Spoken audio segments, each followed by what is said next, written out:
Tú nos dices que debemos sentarnos, pero las ideas solo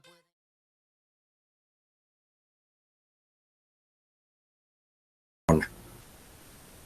Ay, ¿por qué siempre se me olvida? Ya. Entonces, estamos viendo que una neurona se ve así, con axón, soma y árbol dendrítico. Se emite un impulso eléctrico a lo largo del axón, ¿no? Que si rebasa cierto umbral, ¿no? Va a provocar que al final del axón, ¿no? Se produzcan vesículas que salen del cuerpo del axón hacia el espacio, se le conoce como espacio intersináptico, y estas vesículas acarrean a los neurotransmisores, que son los encargados de pues, comunicarse con esta otra dendrita, ¿no? De esta otra neurona, y funcionan como, llamémosle, el input para esta segunda neurona. Estas vesículas pues pueden provocar muchas cosas, ¿no? O sea, los neurotransmisores regulan pues gran parte de los procesos de nuestra vida, ¿no? No solamente lo que nosotros denominamos como pensar, sino pues otras cosas. Pero la idea aquí es que, pues bueno, el árbol dendrítico recibe un input, el soma lo procesa de alguna manera, como que condensa esos inputs que llegan al árbol dendrítico, porque puede llegar más de un input a la vez, ¿no?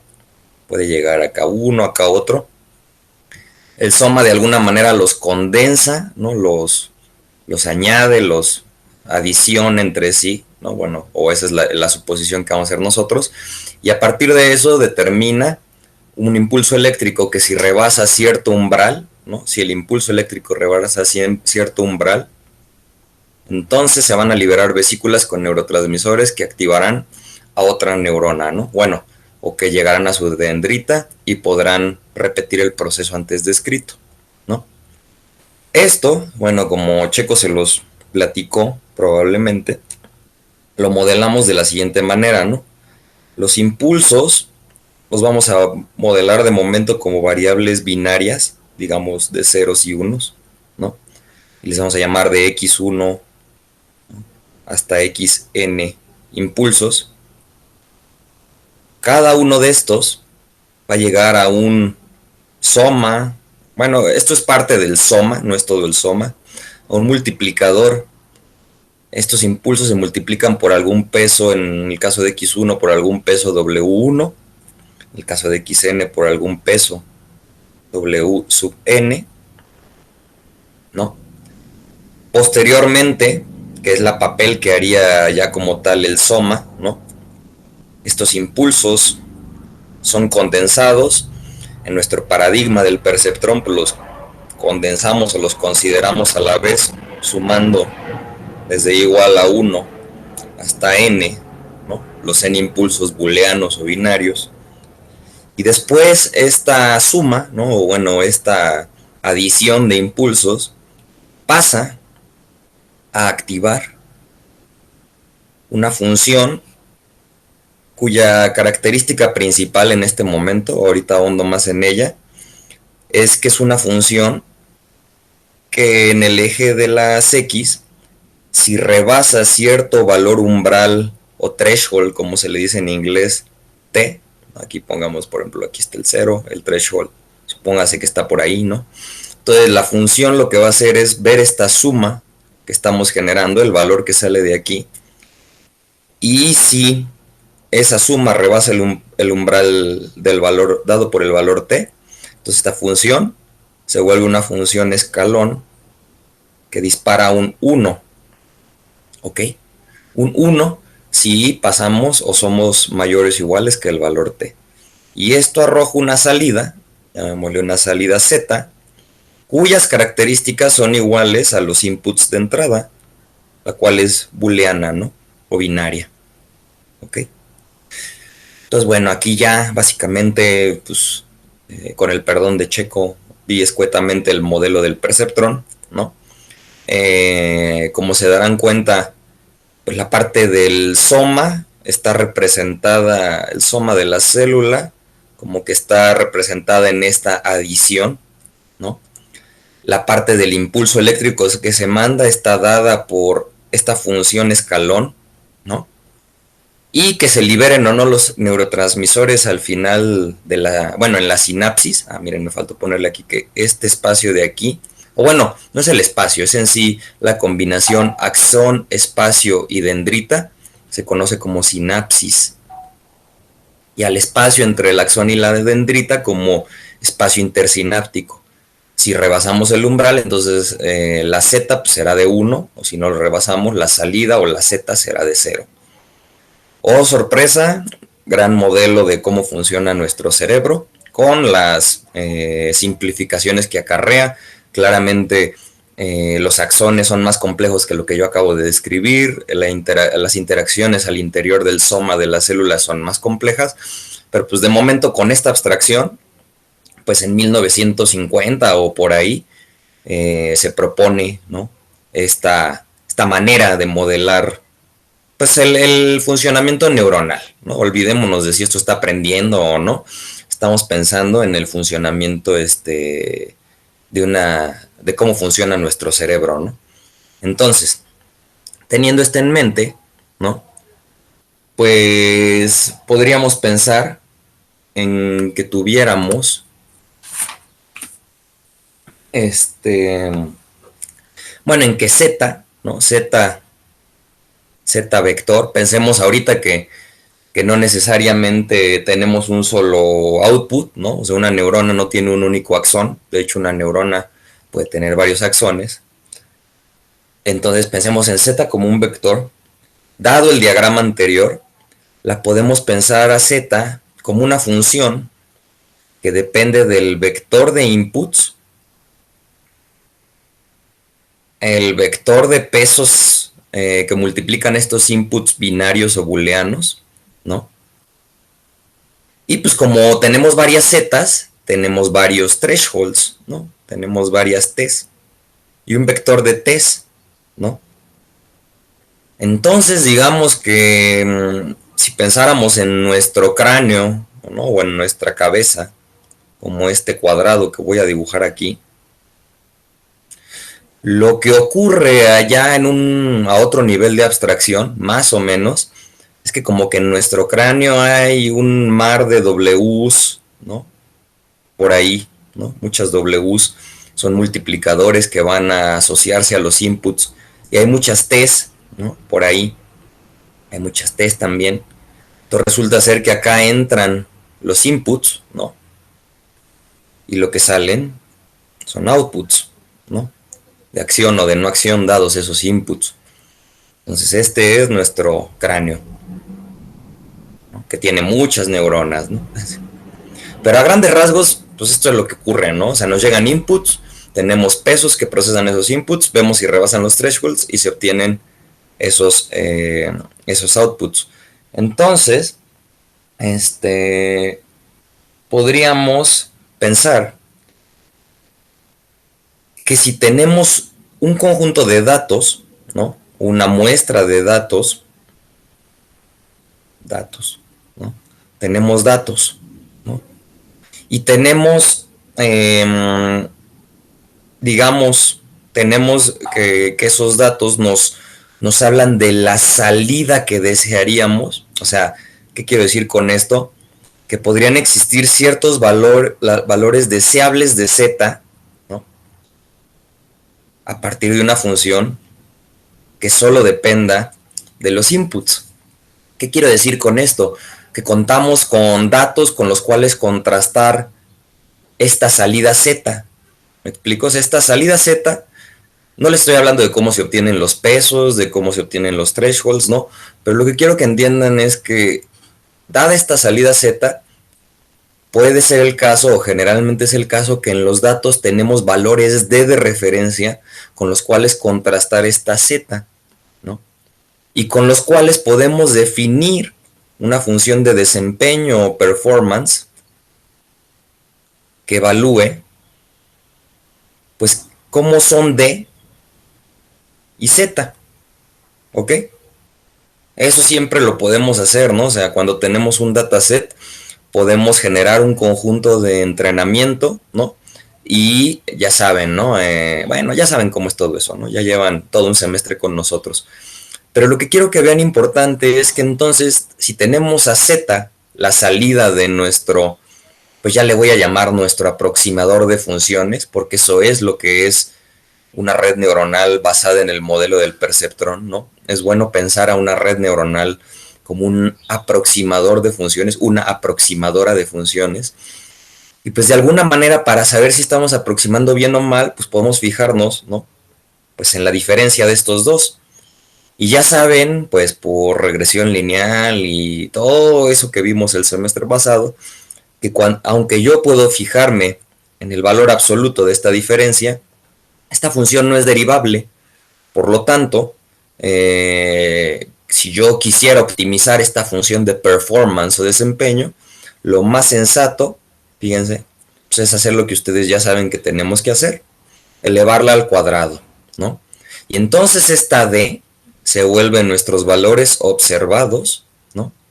Y esta z, nuestros valores predichos, ¿no? Y básicamente terminamos con pues, un modelo muy similar al paradigma de aproximar con mínimos cuadrados, ¿no? Minimizando una función cuadrática. En otras palabras, una parábola, ¿no? Que abre hacia arriba, ¿no? Entonces queremos encontrar, al igual que en el caso de la regresión lineal, pues un óptimo, una combinación óptima de los parámetros que definen a z, ¿no? Para que esta diferencia sea mínima, ¿no? Entre lo que observamos y lo que predecimos. Y es más, pues esta función de performance la voy a adecuar un poquito más, nomás para que sea cómoda. Fíjense, la vamos a multiplicar por menos un medio. Y eso va a ser cómodo al momento de que derivemos la función previa que teníamos. Y la parábola ya no nos va a quedar abierta hacia arriba, nos va a quedar una parábola que abre hacia abajo. Bueno, la voy a dibujar aquí mismo por espacio, ¿no? Pero entonces va a volver un problema de maximización, ¿no? Por este menos que estoy poniendo acá. Pero en fin, o sea, eso no nos afecta, ¿no? O sea, en realidad, pues, podemos seguir optimizando sin problemas, con descenso del gradiente, ya saben, ¿no? Pero entonces, la pregunta aquí es, esta función que hay que optimizar, así como en la regresión lineal, lo que buscábamos cuando teníamos este caso, teníamos, recuerden, y igual a beta 0 más beta 1x, ¿no? Pues como que lo que ahora tenemos, que no es exactamente esto que voy a escribir, pero para que se den una idea es eso, es que tenemos una z que depende, pensémoslo así, lo voy a escribir así, ¿no? De un w0 por una x0, pensémoslo así, ¿no? Más un w1 de una x1, y a esta cosa la metemos una función escalón, ¿no? Y eso nos va a dar z. Pero si lo piensan en última instancia, lo que tenemos es que z depende del parámetro w0 y del parámetro w1, de los valores que tomen esas dos variables. Aquí puede haber más w's, ¿no? w2, w3, wn, pero por simplicidad, para poder graficar lo que les quiero mostrar, es esto, ¿no? Que la función de performance, ¿no? Así definida como la tenemos en este Jamboard, ¿no? La tendríamos con W0 en este eje, W1 variando en este eje. Como esto ya está por un menos, esto ya no es un tazón de cereal, sino literal es una montaña, ¿no? Y entonces, espérenme tantito a ver si me sale, ¿no? Más o menos algo así. Entonces existe una combinación óptima de W0, W1, tal que la función P es máxima u óptima, ¿no? Y pues todo se oye muy bien, ¿no? O sea, como que uno dice, oye, no, pues qué chido, vamos a hacer descenso del gradiente sobre esa Z, ¿no? Y pues con todo, ¿no? O sea, ya, o sea, Checo les ha pasado pues varias cosas, ¿no? De cómo hacer esto. Pero ¿cuál es el problema? Y creo que probablemente Checo se los presentó con el modelo del perceptrón, que esta relación, esta igualdad que yo escribí aquí, ¿no?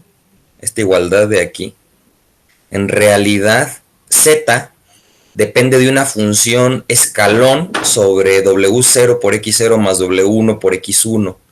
Y esa función escalón, hasta donde yo sé, y ustedes también, no es derivable. ¿Qué quiero decir con esto? que tenemos, recuerden que es una función que se ve así, ¿no? Con un threshold aquí. Esto no es derivable.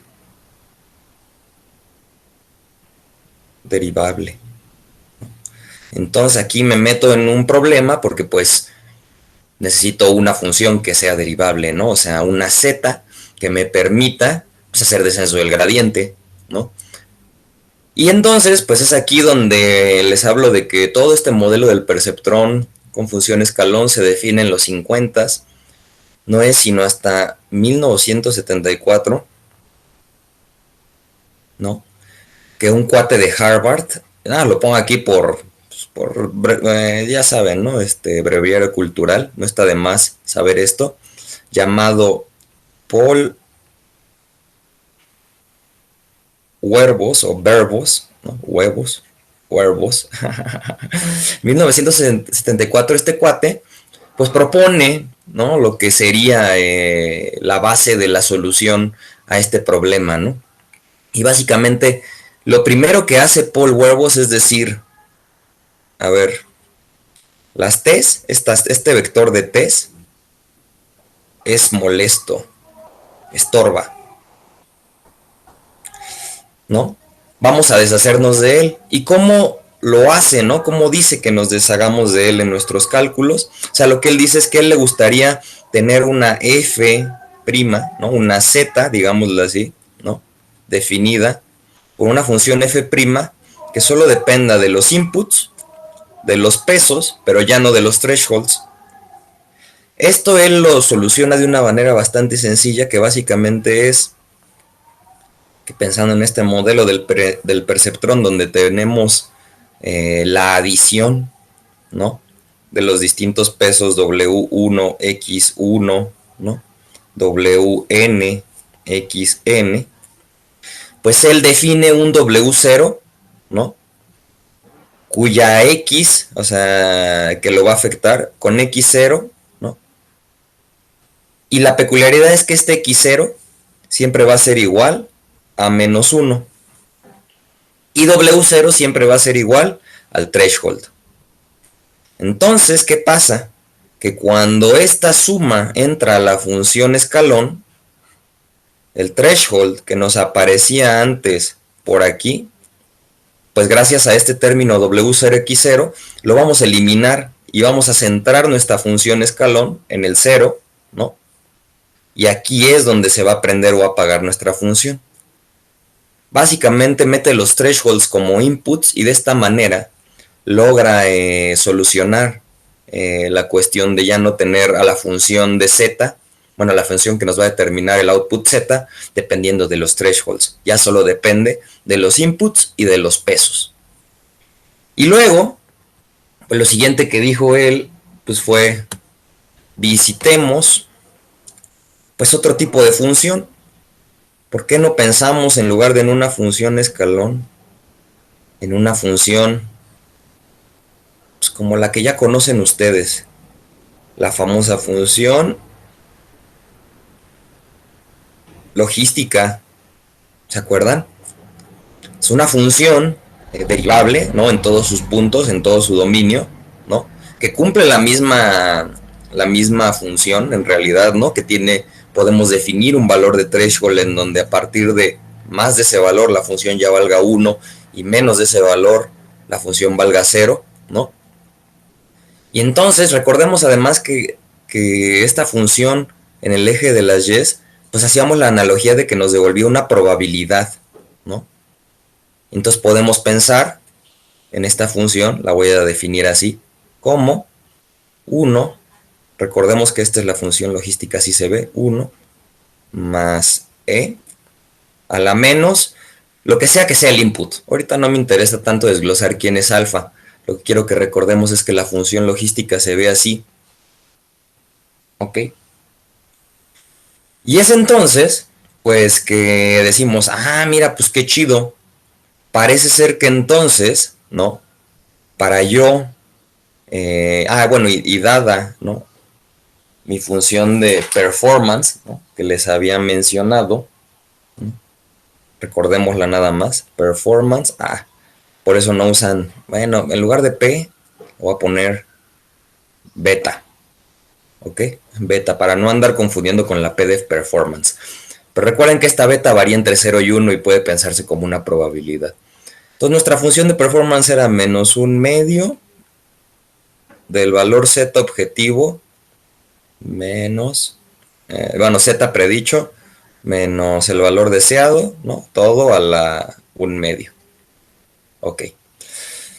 Entonces, pensando ya que ya tenemos una función derivable, recordemos que podríamos pensar en la parcial de P respecto a W0, ¿no? Más la parcial de P respecto a W1, más bla bla bla, ¿no? La parcial de P respecto a Wn, ¿no? Y esto, mis queridos compañeros, nos definiría el gradiente, bueno, el gradiente de P, ¿no? Así estaría dado, ¿no? Por esta suma que tenemos aquí. Y entonces, pues, déjenlo escribo bien, el gradiente de P. Ya podríamos hacer descenso del gradiente si encontramos quiénes son estas parciales, ¿no? Y ya podríamos encontrar el valor óptimo para las Ws que nos maximizan esta función de performance. ¿Ok? Y bueno, pensemos entonces para hablar de retropropagación, porque hasta ahorita no les he mencionado nada de eso, de la backpropagation, pero ahorita que ya desarrolle va a ser prácticamente straightforward, ¿no? O no quiero decir obvio, pero va a ser obvio porque esta propuesta del buen Paul Verbos fue genial. Consideremos la red neuronal, pues la más sencilla, ¿no? La más sencilla en la que podemos pensar. Una que tenga dos neuronas, cada una dependiendo de dos únicos inputs. Entonces, porque si, ¿no? Si solo tenemos una neurona, pues no tenemos ninguna red, ¿no? Entonces, la gráfica o red más pequeña que podemos pensar es una en donde tenemos, por ejemplo, un input X, ¿no? Que actúa, ¿no? Al cual le actúa, aquí le voy a poner el multiplicador, ¿no? Aquí actúa W1, llamémosle así, ¿no? Esto genera, pues, un producto 1, ¿no? Déjenme, esto genera un producto 1 que entra ya no a la función escalón, sino a una función sigmoide. En este caso pues, estamos pensando en la logística, pero aquí les adelanto que ya actualmente las funciones sigmoides que se utilizan para esto pues rebasan a la logística. Hay otras que ya más adelante veremos, ¿no? Y luego esta cosa pues genera un output Y, ¿no? Que entra otro multiplicador W2, ¿no? Esto genera un producto 2 en la segunda neurona, ¿no? Esto entra a otra función logística, no es escalón, es sigmoide, bueno, sigmoide logística. Y de aquí obtenemos un output Z. Ahora sí, ¿no? Z. Entonces, fíjense que nos estamos preguntando por, pues por este proceso, ¿no? O sea, si yo quisiera encontrar, ¿no? Las parciales del performance de P respecto en este caso a W1 y W2, que son los dos únicos parámetros, ¿no? Entonces yo que estoy diciendo que quiero encontrar, a ver, para mi función de performance, ¿no? La parcial de P respecto a W1 y la parcial de P. Bueno, y quiero encontrar también la parcial de P respecto a W2, ¿no? Esto me definiría mi vector gradiente dependiendo únicamente de dos parámetros Ws, ¿no? Están definidos aquí, les recuerdo, esta primera parte que escribí de XW1 es la primera neurona y de aquí en adelante XW2 es la segunda neurona, ¿ok? Con un solo input para cada una. Por lo tanto, no hay que adicionar más que el input que le toca a cada neurona, ¿no? Pero entonces, a ver, pensemos primero en quién es la parcial del performance respecto a W2. Y esto, amigos, si recordamos nuestras clases de cálculo 3, ¿no? Por regla de la cadena, fíjense que el performance depende de Z, ¿ok? Y Z depende de lo que sea que le hace la función logística a P2, a P sub 2. Y el valor de P sub 2 depende de lo que sea que le hace W2 a X. Entonces, por regla de la cadena, la parcial del performance respecto a W2 debe de ser lo mismo, fíjense, que la parcial de P respecto a Z por la parcial de Z respecto a P sub 2 por la parcial de P sub 2 respecto a W2. ¿Sí? Esto a partir del diagrama que escribí acá arriba. Miren, igual ahorita puede que sea un poco confuso, pero consideren que lo que está ocurriendo escrito en algebraico, así en el diagrama que escribí aquí, es esto. Tenemos que W1 multiplica X y eso es igual a P1. Luego hay sigmoide aplicada a P1, y eso es igual, ¿no?, a Y. Luego tenemos W2 por Y eso es igual al producto 2. Y luego tenemos sigmoide aplicada a P2, P sub 2, y eso es igual a Z. Y luego Z menos D define, ¿no?, al performance, bueno, al cuadrado y todo eso, ¿no? Pero entonces de esto de la derecha podemos construir estas parciales que yo escribí aquí. De manera análoga, ¿no?, ¿quién es la parcial de P respecto a W1? ¿No? Pues, ¿qué creen? Que tenemos que escribir esto mismo. Espérenme un segundito. Esto sería la parcial de P respecto a Z, la parcial de Z respecto a P sub 2,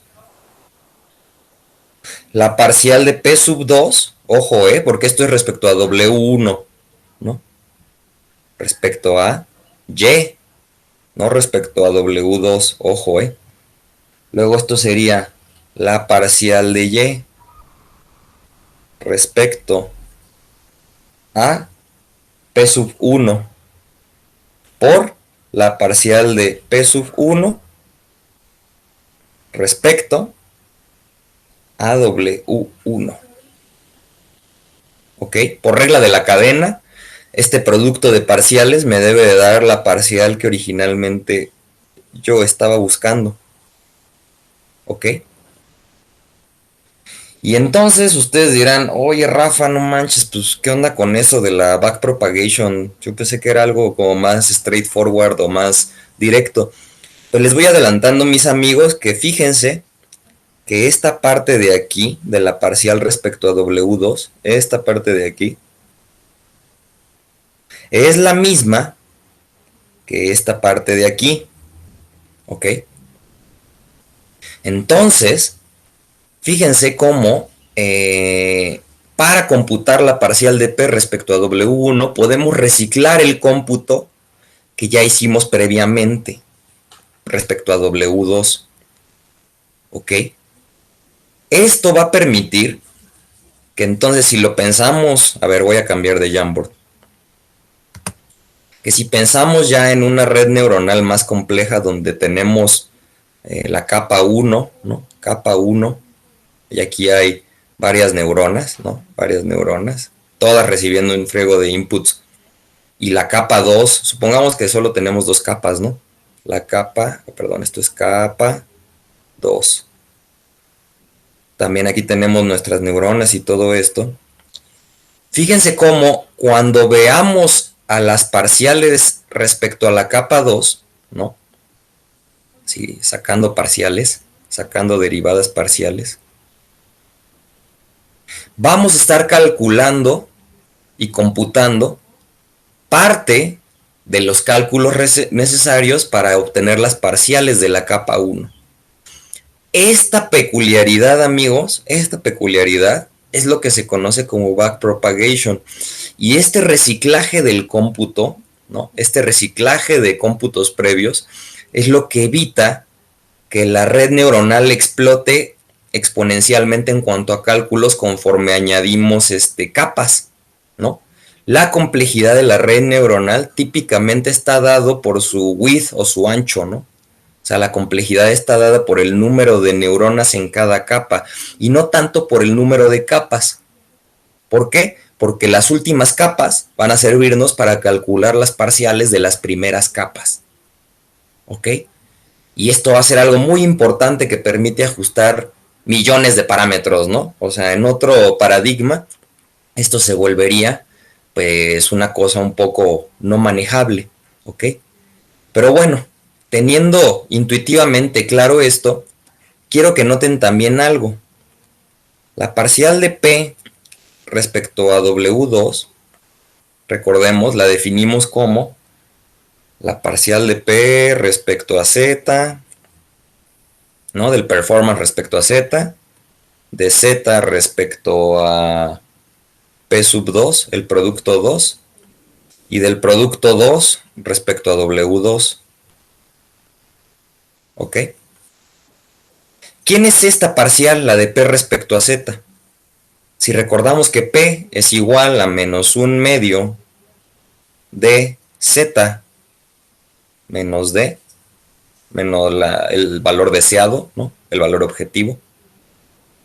Pues la parcial de esto respecto a Z simplemente es, o sea, la parcial de P respecto a Z, pues es Z menos D. Oh, qué sencilla, ¿no? Entonces, esta parte sabemos cómo se calcula. ¿Quién es la parcial de P sub 2 respecto al peso 2? Y si recordamos que justo W2 por Y es igual a P sub 2, pues este cuate de aquí, eso quiere decir que la parcial de P sub 2 respecto a W2 es igual simplemente a Y. Entonces este cuate lo podemos calcular, este cuate lo podemos calcular. Pero ¿quién es la parcial de Z, ¿no? Que es la salida de la sigmoide respecto al input de la sigmoide, ¿no?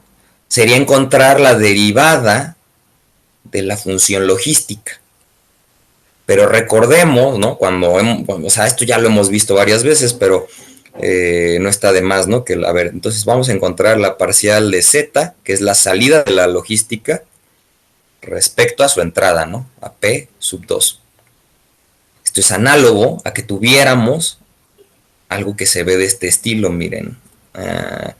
Que tuviéramos Z igual, algo de este estilo, no exactamente esto, pero algo de este estilo, a 1 más E a la menos P sub 2, ¿ok? Si nos encargamos de encontrar a este cuate, ¿no? A la parcial de este, pues ya vamos a poder calcular prácticamente los tres tipos de parciales que aparecen en nuestra red neuronal, ¿no? Y entonces, pues, ¿quién es Z'? ¿No?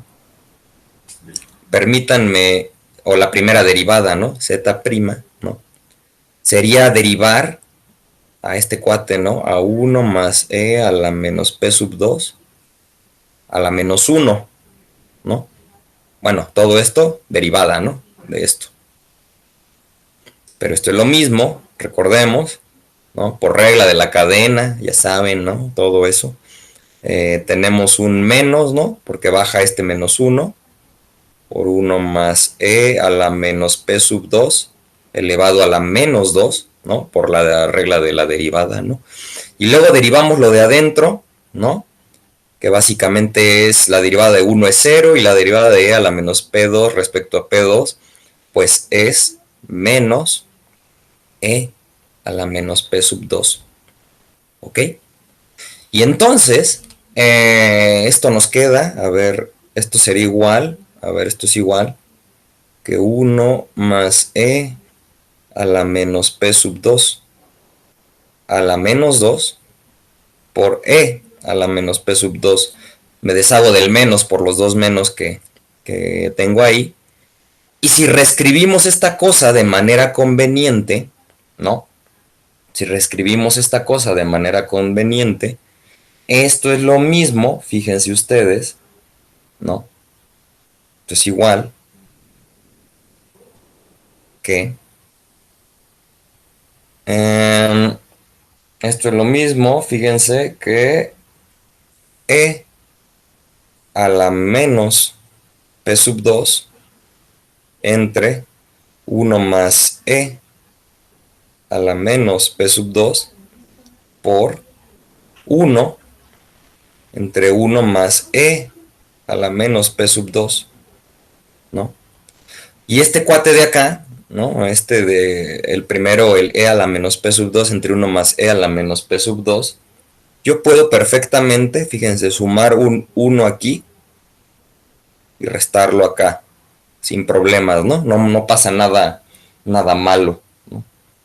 Esto es lo mismo que... Ay, a ver si me cabe aquí. Bueno, perdón, aquí se ve muy feo. Esto es 1 más e a la menos p sub 2. Ajá, 1 más e a la menos p sub 2 entre eso mismo, 1 más e a la menos p sub 2 menos 1 entre 1 más e a la menos p sub 2, ¿no? Por 1 entre 1 más e a la menos p sub 2. Y esto, mis amigos, yo sé que ya están cansados, pero esto básicamente es igual, ¿no? Acá, a que yo escriba esto, a que esto de aquí, esto mismo es igual que 1 menos z por z. Esto era algo que ya habíamos visto, una propiedad que tiene la función logística, que su derivada está dada en términos de la función original, de 1 menos z por z. Y entonces esto la vuelve una función conveniente, ¿no? Para sacarle sus parciales. Y de esta manera ya tenemos las tres parciales que queríamos calcular. Queda como tarea moral para ustedes ver quién es la parcial de P respecto a W1. Y se van a dar cuenta de que tienen que hacer un proceso similar, ¿no? A lo que yo hice. Pero lo más importante de esto es que se den cuenta de la genialidad que notó Paul Verbos, ¿no? Que fue básicamente darse cuenta de que al calcular las parciales de una columna, estamos ya computando cálculos que vamos a usar para las parciales de las capas previas o de las columnas previas. Y bueno, creo que espero no haber sido muy enredoso. Yo sé que mi letra en el Jamboard está muy fea, pero bueno, al menos tienen el video con mi voz para que siga. Creo que no hay dudas en el chat. Ah, exacto, es lo que dice Checo. Esta propiedad de la logística no es única de la logística. La tangente hiperbólica tiene también derivadas bonitas y elegantes, ¿no? Que es una sigmoide que también vamos a usar. Pero si no hay más, yo aquí le paro y si tienen preguntas, con gusto. Ajá, Daniela Luengas, es z menos d al cuadrado, sí. Ah, sí, al cuadrado, yo puse a la 1/2, disculpa. Sí, tienes razón, Daniela. Bueno. Otra cosa. Sobre sus proyectos estábamos platicando que la mejor fecha para exponer es el 3 de febrero, para que ya tengan todo preparado, bueno, programado, y les pasaremos los lineamientos de qué es lo que esperamos. Es decir, claramente son poquitos y nos va a alcanzar en una sesión presentar, ¿no? Yo creo que nos tardaremos un poquito más de una hora. Es cosa de que tengan algunas diapositivas para presentar sus resultados y ya. O sea, practíquenlo porque algo bueno de los proyectos, como lo hemos visto con Rafa en otras sesiones, en otros años, es fomentar la capacidad de síntesis. O sea, Silvia y Rafa no me dejan, bueno, y los que hayan ido a congresos no me dejarán mentir, que pues te pasan y en los que tienes 20 minutos está bueno, y aún así hay que ser como muy sintético. Y hay otras modalidades en las que te dan 5 minutos, ¿no? Una especie de como de super exposición. Entonces lo que pasa cuando están aquí en clase es que se super extienden. No que nos moleste, pero sí en algún punto hay que aprender a resumir la información. Entonces practiquen su presentación para que, no sé, anden por ahí de los 15, 20 minutos máximo. Ok. Y les pasaremos, pues, bueno, después les digo cómo, yo creo que todos ya saben hacer diapositivas, o sea, presentaciones, no que no sepan ocupar LibreOffice. A lo que me refiero es cuál es la manera más, o sea, el esquema para presentar lo que queremos, ¿no? El título claramente, con sus nombres claramente, y después algún objetivo, la pregunta, cómo la abordan y un chorro de diapositivas de resultados principales, ¿no? Y lo mismo queremos en un pequeño texto que tenga como la estructura de un artículo, pero todo eso ya lo subiré después, ¿sale? Bueno, voy a dejar de grabar. Para Ah, que... sí, gracias.